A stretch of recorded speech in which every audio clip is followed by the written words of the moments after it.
नमस्कार दोस्तों, स्वागत है आप सभी का मेरे YouTube चैनल कथा कुंज में।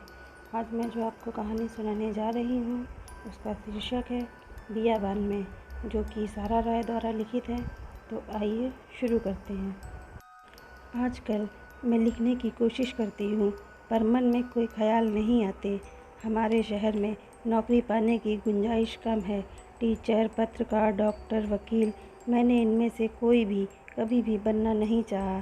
मैं लिखने की कोशिश करती हूँ, अपना पूरा ध्यान मैं अपने लेखन पर केंद्रित करना चाहती हूँ, पर मेरा दिमाग उस आकाश की तरह खाली है जो मेरे सामने खिंचा हुआ है। कभी कभी वाक्यों के टूटे फूटे समूह, धुंधले चेहरे, बहुत पहले बीते दिनों के चिथड़े मेरे दिमाग पर किसी कारवां की तरह गुजर जाते हैं, पर मैं इन आकारों को थामकर किसी संपूर्णता में ढालने में असमर्थ हूँ। यह छवियाँ दूर आकाश में उड़ जाती हैं पक्षियों की तरह। किन्हीं दिनों मन में एक धुंधली सी आकांक्षा जागती है, क्या मैं इसे लिखने के लिए प्रेरणा मान लूँ? जैसे किसी गूंगे के अंदर आवाज़ उठ रही हो। मैं इस आवाज़ को बड़े ध्यान से सुनती हूँ, अपनी इंद्रियों पर जोर डालकर, मगर इनके पहले कि मैं उन्हें बुझा पाऊँ वह खो जाती हैं। मैं उसे सुन नहीं पाती। रोज़ हाथ में कलम लेकर मैं कागज़ के सामने बैठती हूँ, पर यह ऐसी जंग है जिसका अंजाम मेरी हार ही होती है। थोड़ा दिखाता, थोड़ा छुपा हुआ कोई साहिल मेरी कल्पना के पड़ोस में सिहरने लगता है। कभी आगे बढ़ता सा जान पड़ता है, कभी पीछे हटता हुआ। इसी परछाई का पीछा मैं अपनी सीमित क्षमता से करती हूँ। शून्य में छिपी किसी संपूर्णता की तलाश में दूर अनजान में उठती हूँ और गिरती हूँ। अजीब सा तजुर्बा है शून्य के साथ मेरा यह सामना, मगर मैं हिम्मत नहीं हारती हूँ। मैंने अपनी छत पर टीन की शेड के नीचे एक झूला डाल लिया है। घंटों उस पर बैठकर मैं सोचा करती हूँ।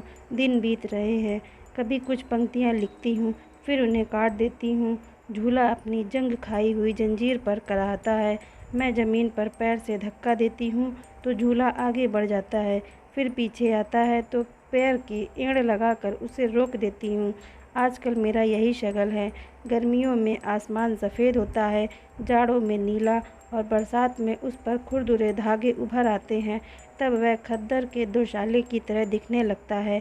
समय के बड़े बड़े चकत्ते तैरते हुए निकल जाते हैं, जैसे वे कुछ हो ही ना। ऐसा लगता है जैसे दिन एक एक करके नहीं, कई कई के झुंड में बीत रहे हैं। कभी कभी एक पूरा मौसम एक अकेले दिन की तरह निकल जाता है। मेरे पास इतना समय बीत जाने के लिए दिखाने को कुछ नहीं है, एक कहानी भी नहीं। सिफर बहुत बुरा है। मेरी दृष्टि के दायरे में कई चीज़ें हैं। धूल से लदे सफ़ेदे के नीले से पेड़ों की एक लकीर है। वे एकदम सीधे और ऊंचे खड़े हैं। हवा चलती है तो वे एक तरफ को लचक जाते हैं और लकीर थोड़ी टेढ़ी हो जाती है। एक चिलबिल का पेड़ है, वह भी धूल से लदा। दो सेमल पास पास सटे हुए, उनकी शानदार मोटी डालें आसमान की तरफ घूमी हुई हैं और विशाल तने ज़मीन में मजबूती से गड़े हैं। यह ताकत उन्होंने जीवन की रहस्यमय ऊर्जा को बटोरकर इकट्ठा की है। सेमल की डालों पर ठहरी मोटी मोटी कलियों की मांसलता, यह एक करिश्मा ही तो है। मैं कलियों से लदी डालों को ईर्ष्या से देखती हूँ। इतने दिनों से मेरे मन में एक मुरझाया हुआ फूल भी नहीं पनपता है, फिर सेमल की कलियों का फूलों में बदलने का धीमा रहस्य। इन पेड़ों के पीछे सड़क रेलवे स्टेशन की ओर जाती है। मेरे घर से स्टेशन बहुत पास है। रास्ता एकदम सीधा, कहीं मुड़ना नहीं, ना दाएं ना बाएं। सड़क हमेशा चलती रहती है। लोग हमेशा शहर आते रहते हैं या उसे छोड़कर जाते रहते हैं, हमेशा आने या जाने की क्रिया में लीन। आजकल ज़्यादा लोग जा रहे हैं। इस साल अर्ध कुंभ है। लोगों का एक समुद्र उमड़ा हुआ है। नदी के किनारे एक नया शहर उगाया है। तंबुओं, सड़कों और बत्तियों का शहर। ऊंचे ऊंचे बत्ती के खंभे अंधेरे को अपने सिरे पर रोके हैं, जैसे उसके सिर पर काली तिरपाल पड़ी हो। समय भी गतिमान है, रुकता नहीं। एक मैं ही जो एकदम स्थिर हूँ। एकदम से धरती के सीने से एक भारी गर्जन उठती है, तेज होती है, फिर किन्हीं दूरियों में गायब हो जाती है। मेरे घर की खिड़कियों के शीशे खड़खड़ा उठते हैं। रेल के चले जाने के बाद खामोशी छा जाती है। खामोशी बहुत ज़ोर से बजती है। फिर स्टेशन पर घंटी की टन से आवाज़ सुनाई पड़ती है। वह आवाज़ जिससे गाड़ी के आने या जाने की घोषणा खत्म होती है। दिन भर गाड़ियाँ आती हैं और जाती हैं। उनके आने और जाने से मुझे लगता है मैं पीछे छूटी जा रही हूँ, अपने झूले पर बैठी हुई। आँख के कोने से मैं देखती हूँ कि छत के दूसरे सिरे पर राधा आकर बैठ गई है। उसके सामने मटर का थैला है और वह एक कटोरे में फलियों के दाने छील छील कर रख रही है। उसकी कोशिश है कि वह मुझे डिस्टर्ब ना करे। वह जानती है कि मैं काम कर रही हूँ, पर वह अकेले किचन में नहीं रहना चाहती। छत पर चाहे मुझसे दूर ही बैठकर उसको मेरे साथ होने का आभास है। इतनी सांत्वना उसके लिए काफ़ी है, पर यह उसको चाहिए, उसके डर को चाहिए। रात भर वह अपने कमरे में बत्ती जलाए रखती है, तभी उसको नींद आती है। राधा भी पीछे छूटी हुई है। वह हमारे शहर 6 साल पहले आई थी, कुंभ में कल्पवास के लिए। फिर वह उसे छोड़कर नहीं गई। मेले में खोने वाली हज़ारों औरतों में से वह भी एक है। इतने वर्ष निकल गए, उसका पति उसे ढूंढने नहीं आया, या शायद वह उसे मिली नहीं। वह कहती है यह नामुमकिन है कि उसका पति उसे ढूंढने ना आया हो, मगर किसी दिन वह कहती है उसका पति दुष्ट है। तब उसके दिल में पाए जाने की आशा कम होती है। पति का नाम उसके संस्कार उसे लेने नहीं देते। ससुर हैं नहीं, सास का नाम ले नहीं सकती और गांव का हवाला दे सकती है। वह अनपढ़ है, किसान के घर की बहू। 6 साल बीत चुके हैं। मायूसी उसके दिल पर पत्थर की तरह बैठ गई है। इसी मायूसी में उसने अपने लिए दूसरा जीवन रच लिया है। तब 5 साल की उसकी बच्ची रश्मि किरण अब 11 साल की है, बिना पिता की। उसका शारीरिक विकास एक जंगली झाड़ी की तरह दिन ब दिन वह बड़ी होती गई है, पर मन एक ही जगह अटका है, उसी मेले में खो जाने के क्षण में, उसी धुंध में। वह बहुत कम बोलती है। सुबह मुझे देखती है तो दोनों हाथ जोड़कर कहती है नमस्ते, और एक शर्मीली सी मुस्कुराहट उसके चेहरे पर खेल जाती है। राधा और रश्मि किरण मेरे ही घर में रहती हैं, पीछे वाले कमरे में, जहाँ मैंने उन्हें जगह दे दी है।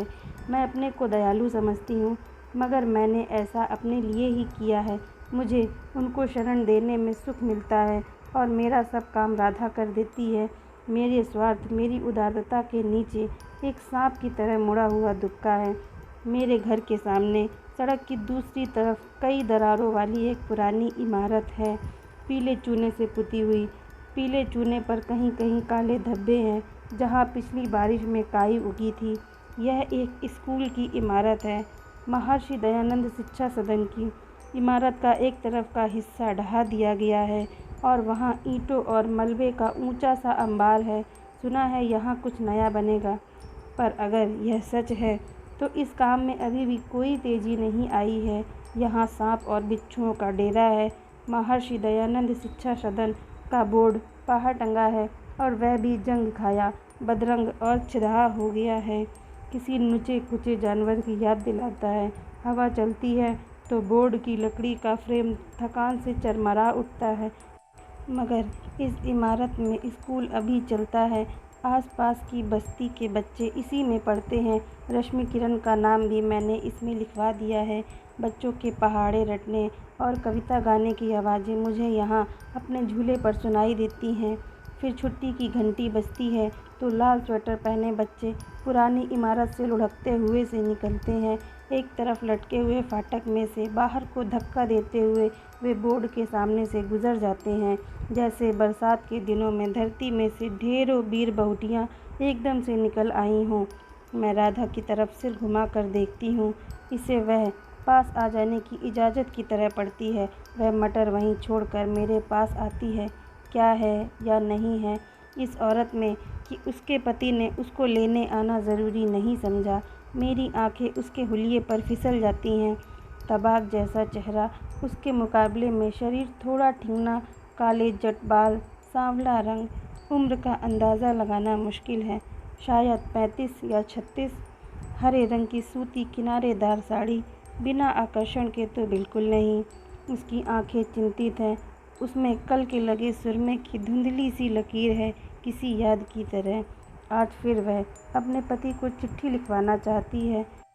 मेरे साथ रहते में उसने अनगिनत ऐसी चिट्ठियाँ लिखवाई हैं जिनका जवाब कभी नहीं आता। सब में एक ही संबोधन, रश्मि किरण के पापा। जैसे उनके बीच बस यही एक पुल रहा हो।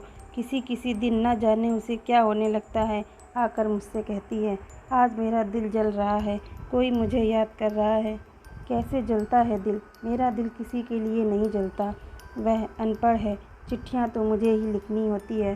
वह बोलती है, मैं लिखती हूँ, पहले ठहर ठहर कर, अटक अटक कर, जैसे बिखरे हुए घर से सामान बटोर रही हो, कुछ इधर से कुछ उधर से। फिर एक लय बंध जाती है और वह बोलती चली जाती है।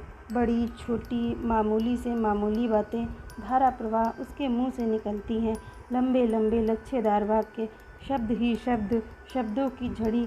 कहाँ से लाती है इतने शब्द यह अनपढ़ स्त्री? मेरे दिमाग में बसे दो चार ही काव्यात्मक शब्द चक्कर काटते हैं। तुषार, वेदना, स्मृति, पंखुड़ी जैसे शब्द जो एक खालीपन में बिना किसी वजन के तैरते हैं और लुप्त हो जाते हैं। रश्मि किरण को बच्चे स्कूल में सताते हैं। वह कहती है, उसके कम बोलने पर गूंगी गूंगी कहकर उसको दौड़ाते हैं। वह दौड़ती है बड़े बड़े बेढंगे कदमों के साथ। वह काली है, जैसा भगवान ने ही उसे तो बनाया है, माँ कहती है, मगर बच्चे उसको देखकर एक स्वर में गाते हैं, काली माई दिया सलाई, भागो बच्चों आफत आई। वह ठिसियाई हुई हंसी हंस देती है, मगर हंसी के नीचे वह और चुप हो जाती है। कभी ऐन छुट्टी के वक्त अपने को बाथरूम में बंद कर लेती है, देर तक बंद रहती है। अगर चौकीदार बिल्डिंग में ताला लगाकर चला गया तो क्या होगा? टीचर राधा से पूछती है। बच्चों को टीचर डांटती है, मगर बच्चे बड़े दुष्ट होते हैं, यह कहकर टीचर मुस्कुराती है। पढ़ाई में भी रश्मि किरण पीछे रह जाती है। श्रुतिलेख में बोले गए उसी शब्द को बार बार लिखती चली जाती है। कविता उसके सामने पढ़ी जाती है तो वह हर पंक्ति के आखिरी दो शब्द दोहरा देती है। हे भगवान, इसको क्या हो जाता है? घर पर तो वह पूरी कविता सुनाती है और शरीर देखो जैसे ताड़ का पेड़, यह किस घर समाएगी? राधा बोलती है, मैं लिखती हूँ। मेरी खामोश कलम एकाएक वाचाल हो उठती है। कहाँ कहाँ की बातें उसे याद आती है। वह अपने सपने के बारे में बोलती है। सपने में पहाड़, उसकी आंखों के सामने ऊंचा सा पहाड़, सारी रोशनी रोकता हुआ। वह उसको बार बार देखती है। उसके पीछे क्या है? वह कोशिश करती है पर जान नहीं पाती। वह आंखें खोलती है तो पहाड़ गायब है, पर उसकी उपस्थिति वह अपनी रगों में महसूस करती है और वह उसे बेचैनी से भर देती है। रश्मि किरण को बच्चे स्कूल में चिकोटी काटते हैं। वह कहती है, फिर भी वह कुछ नहीं बोलती। घर आती है तो उसकी माँ बाहों पर नीले निशान देखती है। क्या काटते हैं? वह उसे चिकोटी? राधा जैसे मुझसे पूछती है, क्या देखने के लिए वह सचमुच की है या नहीं? वह इतना कम बोलती है कि क्या उसके होने पर ही उन्हें शक है? वह बोलती जाती है और मेरे अंदर एक अंधा सा गुस्सा भरने लगता है, जो एक बवंडर की तरह मेरे मन में गोल गोल चक्कर काटने लगता है। मैं रश्मि किरण के नमस्ते कहने और उसकी शर्मीली सी मुस्कान के बारे में सोचती हूँ। वह मुस्कान मुझे दुख देती है। दूसरे दिन मैं स्कूल जाती हूँ, प्रिंसिपल से मिलती हूँ। रश्मि किरण के अतीत की गठरी मैं उनके सामने खोलती हूँ।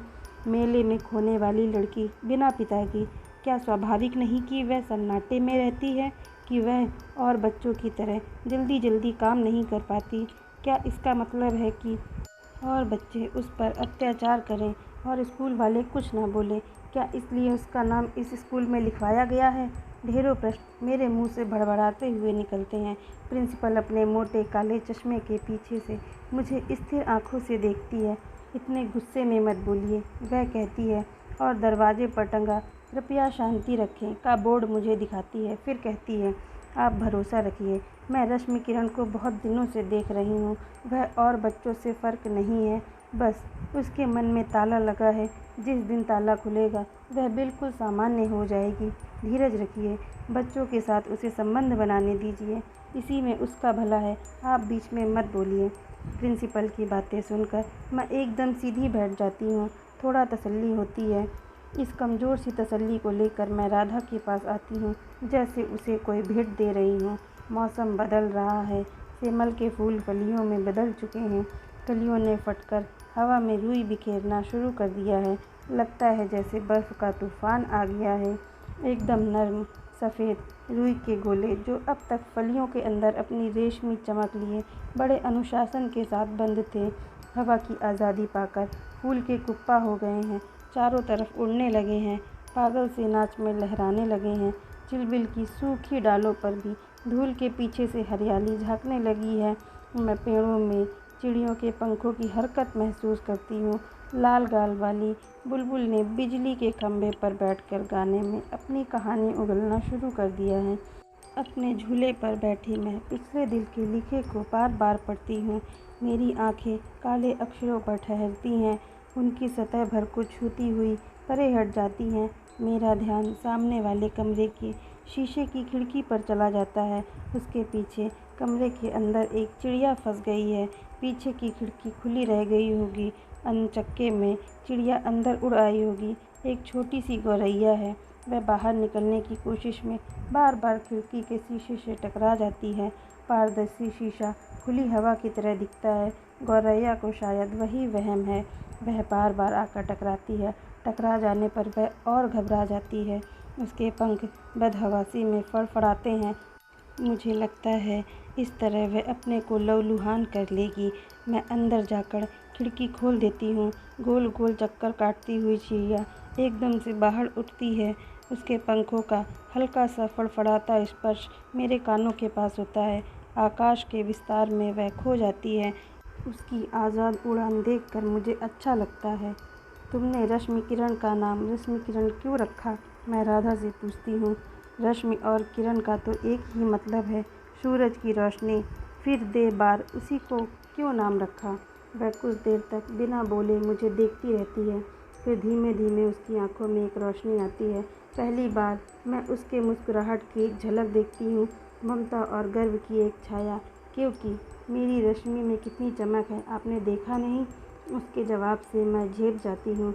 मेरे सवाल का यह जवाब होगा, इसकी मुझे अपेक्षा नहीं थी। शाम को मैं टहलने निकलती हूँ। रश्मि किरण को भी मैं साथ ले जाती हूँ। मैंने सोचा है मैं उससे बात करूँगी।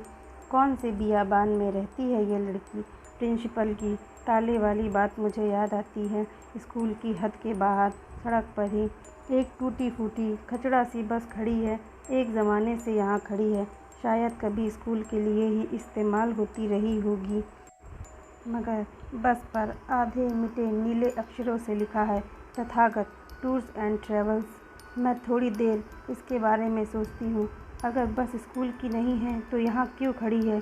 पहले कभी मेरा ध्यान इस बात पर नहीं गया। बस के सामने से मैं अक्सर गुजरी हूँ। मैंने देखा है बस के अंदर की सीटें, खिड़कियों के शीशे और सभी अस्थिपंजर गायब हैं। शायद आसपास की बस्ती के लोग धीमे धीमे सब चीज़ें खोल कर ले गए हैं अपने किसी काम में लाने। हमारे शहर में गरीबी का यह आलम है कि सड़क पर कोई चीज़ बचने नहीं पाती। बिजली के बल्ब सरकारी खंभों पर से चोरी हो जाते हैं। पेड़ों के इर्द गिर्द लगी ईंटें गायब हो जाती हैं।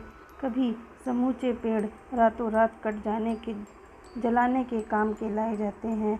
सड़क के किनारे लगे पीपल के पौधों को भी कोई ले गया है, शायद अपने घर में लगाकर पूजा करने के लिए। सड़क की चीज़ यानी किसी की नहीं, यानी सभी की। ऐसा यहाँ सामूहिक जीवन चलता है, अपनी और पराई चीज़ों के बीच। तब कोई ताज्जुब नहीं कि बस भी धीमे धीमे खाली होती गई है। ताज्जुब यह है कि उसमें स्टीयरिंग व्हील अभी बचा है। इसके अलावा सिर्फ बस का ढांचा खड़ा है, बिना पहियों का, कहीं ना जाने वाला। बस के अंदर जंगली घास के गुच्छे उगाए हैं, उसकी बिना शीशे वाली खिड़कियों में से बाहर झांकते हुए। यही घास सड़क के किनारे भी उगी हुई है।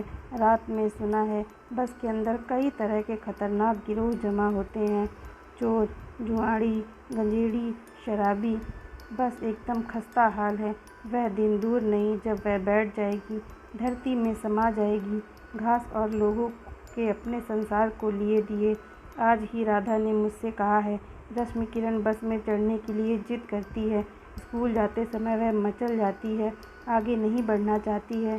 शायद उसके स्कूल के दूसरे बच्चों को उसमें जाते देखा है। मुझे उसके इस तरह जिद करने में आशा की किरण दिखती है।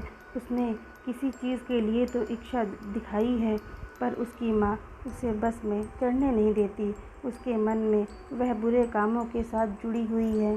आज शाम बस के सामने से गुजरते हुए एक पागल सी इच्छा मेरे मन में जगती है। मैं सिर घुमाकर चारों तरफ देखती हूँ चोरों की तरह।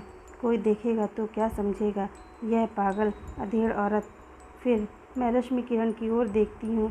वह मेरा इरादा भाप गई है। उसकी आंखों में चमक है। हम दोनों जैसे अचानक किसी राज में साथी हो गए हैं। सड़क पर फ़िलहाल कोई नहीं है। मैं झट से बस के जंग से घिसे हुए पायदान पर पैर रखकर उसके अंदर चढ़ जाती हूँ। रश्मि किरण मेरे पीछे। मेरी नाक में एकदम से जंगली घास और गीली मिट्टी की मिली-जुली गंध घुसती है। बस में सीटें गायब हैं। ऊंची ऊंची घास के बीच खड़ी मुझको लगता है हम किसी जंगल में पहुंच गए हैं। यह एहसास सुखद है। बस की ज़मीन पर कहीं-कहीं टूटे कांच के टुकड़े पड़े हैं। रद्दी कागज़ के पन्ने घास में फंसे हैं।